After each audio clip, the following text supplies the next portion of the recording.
welcome. This is Kevin, also known as akaAWOL, and today I'm making a pattern for this here. Over on Facebook, somebody was asking about this, and special thanks to Debbie for mentioning me in the comments to say that I could be of some help. So what I've done so far is I opened up this template here and just tried to check it out for the size and everything, and it turns out, so this is 24 strings coming down, and it turns out there's only 2 rows of the dark on the outer side, and when we look really close at this, there's 3. So we have this template instead, so I can show you kind of from scratch how this works. This is 13 going into the loop, so 26 coming down. The problem with that is that won't make for a good kumi loop. If you're into like making really pretty loops like I do, that would make a difference. So the first thing is, if we look in the center of it, there's this 4 squares like all together. So in order to do this, we need to move our guideline down just that little half a thing, so that way you have the 4 in the center instead of just 1 in the center. And I'm kind of zoomed in real good so I can make sure I'm right in the middle, because we're going to use some copying and pasting to get this thing to work. So back to our paint tool, and yeah, so we know that there's those 4 in the center, right?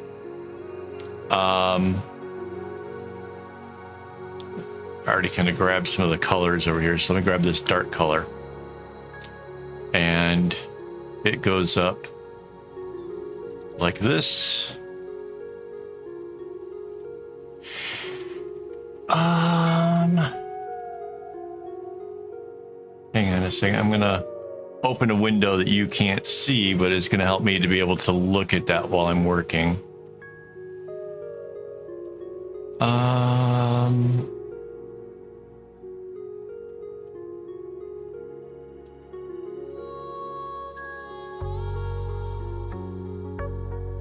So this comes around this way, and this one comes around this way.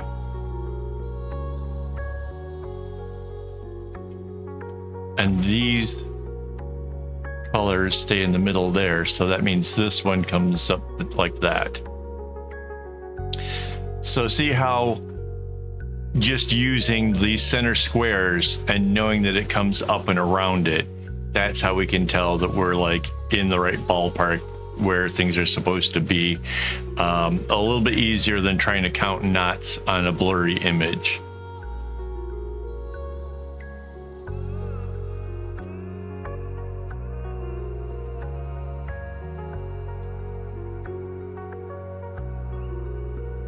Okay. I'm just going to kind of bring this part of the design up. Following the direction that these take is going to be really easy. It's just a single string that's coming around both sides with this, so there's no need to try tracing the underlying strings ahead of time, worrying about how the pattern's going to go. This is actually something of a simple pattern. It's not going to be a beginner friendly thing. It's not the easiest pattern to make, but at the same time, it's not awful. All right. So now there is this off-white color comes out as far as to come all the way around each one of these. Okay, so we really only have to concern ourselves with the top. So let's just do that for now, because we're going to copy and flip for the other side. So actually, it's going to get flipped twice. You'll see why when we get there, but it's a thing.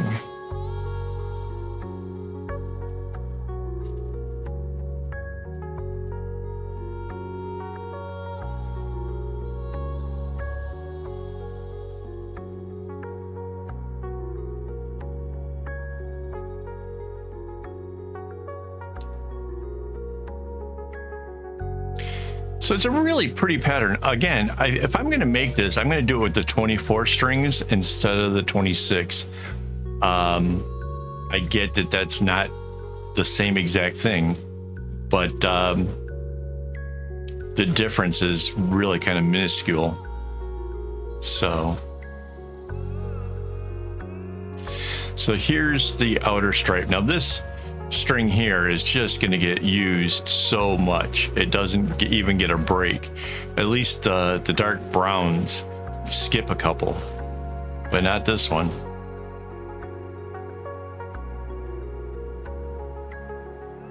And that goes all the way up to the top.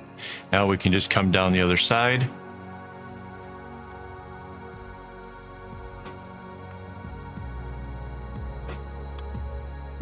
And mind you, like, I'm using the pattern itself to help guide me on how to make the pattern, right? I knew that the white ones just come hug around the darker brown.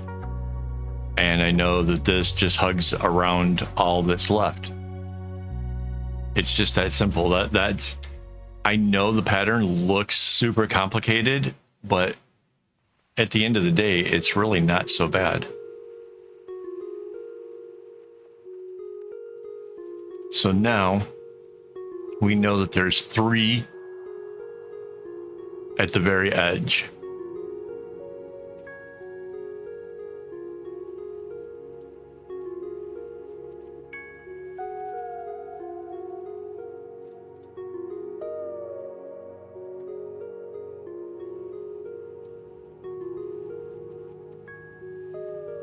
Okay, and then we have the 3 at the other edge.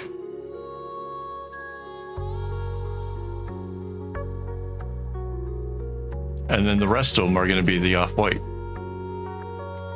See, again, filling in the easy stuff first makes it so much easier. I didn't have to count out the knots of how many white ones go in these other spaces, any of that, because I took care of the easy stuff first, and then what's left becomes easy. It's kind of a theme around here. So now all the rest of this is that sort of cream color.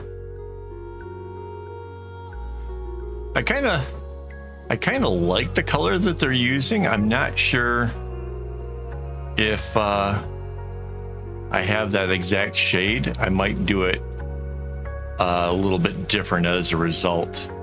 Again, I haven't really committed myself to making the bracelet just yet. But I did want to make the pattern for the person. They seem nice enough. All right. So pretty soon here, what we need to work out is how many strings are there of each color.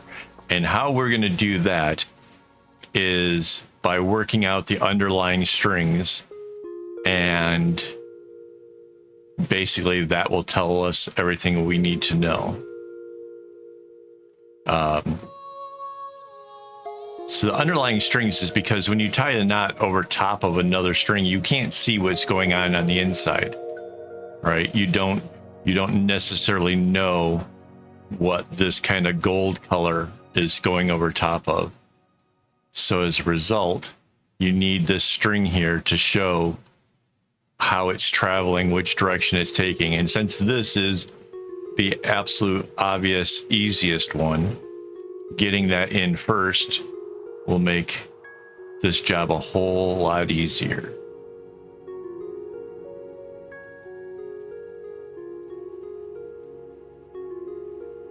There, so that's one of them done.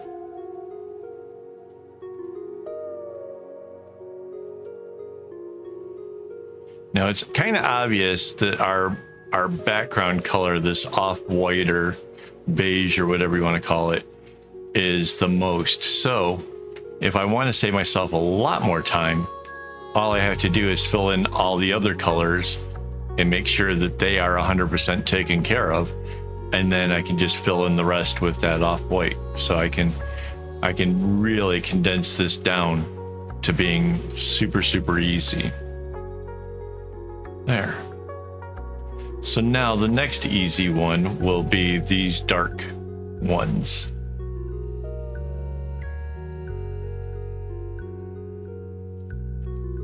Let's do the other side at the same time.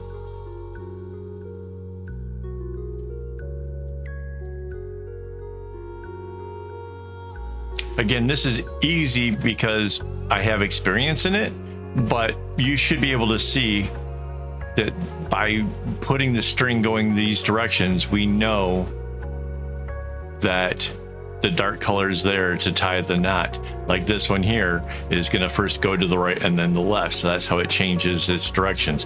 Here it just went underneath this light color one, and that's how it kind of breaks up that that continual line.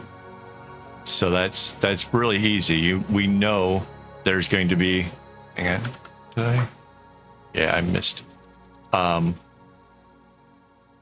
We know that there's going to be a lot of that light color going on, and yeah, it just comes across and goes over here, goes underneath. Easy, easy, easy. This is a pretty wide bracelet. I could kind of even picture doing this single-stranded just to make it thinner, but I think I'm going to double up my strings, make it nice, big, and chunky. I think that'll be kind of cool.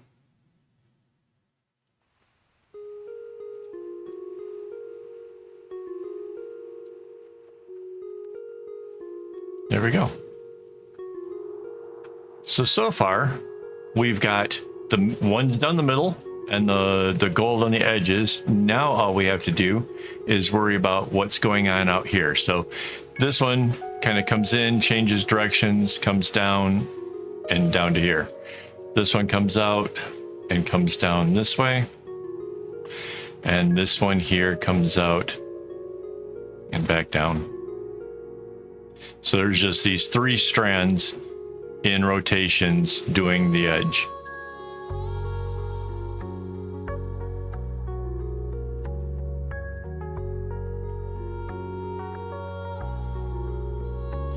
Again, this is incredibly easy to do. I'm just kind of following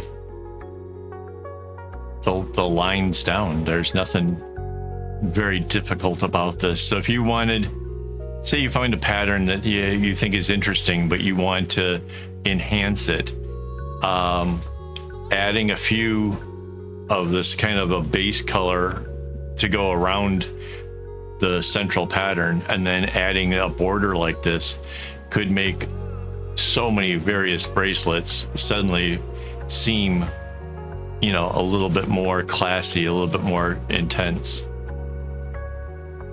Because anything 24 strings and up just seems like, wow, that's like so hard. But as you can see, like the middle pattern, that's really easy. The gold doing the zigzag, that too is actually pretty easy. The only difficult part about making this thing will be the fact that it's kind of big, you know, and that you're going to want to make sure you get your tension right, so that way it comes out nice and clean looking. One of the ways of doing that is when you're at the edge, always do it the same direction. If you're bringing knots inwards, like this one came in and came to the end before turning, and the next one comes in, like choose which way you're going to do it and do that consistently. And yeah, it'll turn out really awesome.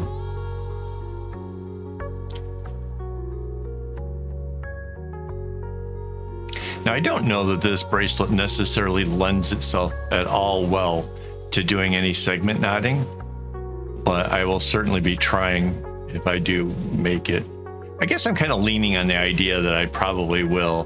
The only question is how many of that light color string is needed to do it, and do I have enough of a color that would work well with this pattern? I've been talking about it for a while now that I need to buy floss, which, by the way, thanks to my YouTube members who make buying floss even possible for me. because yeah, I am kind of running out of some things, and as a result I am kind of concerned about, you know, the undertaking of a pattern, say this complex, because yeah, that's a lot of string. Let's see, it's 1 2 3 4 5 6 7 8, so 16 strands of whatever color that is. That's a lot. Yeah, and even if I do drop the extra row on the outside, it's still 16 of the light color.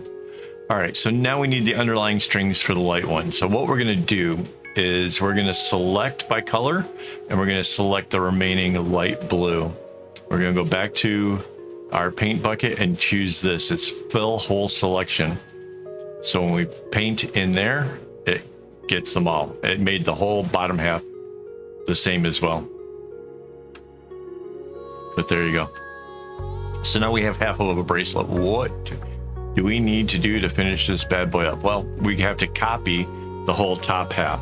So Control C, Control V, copying it. And now we need our flip tool. So I go down to the horizontal line and flip it.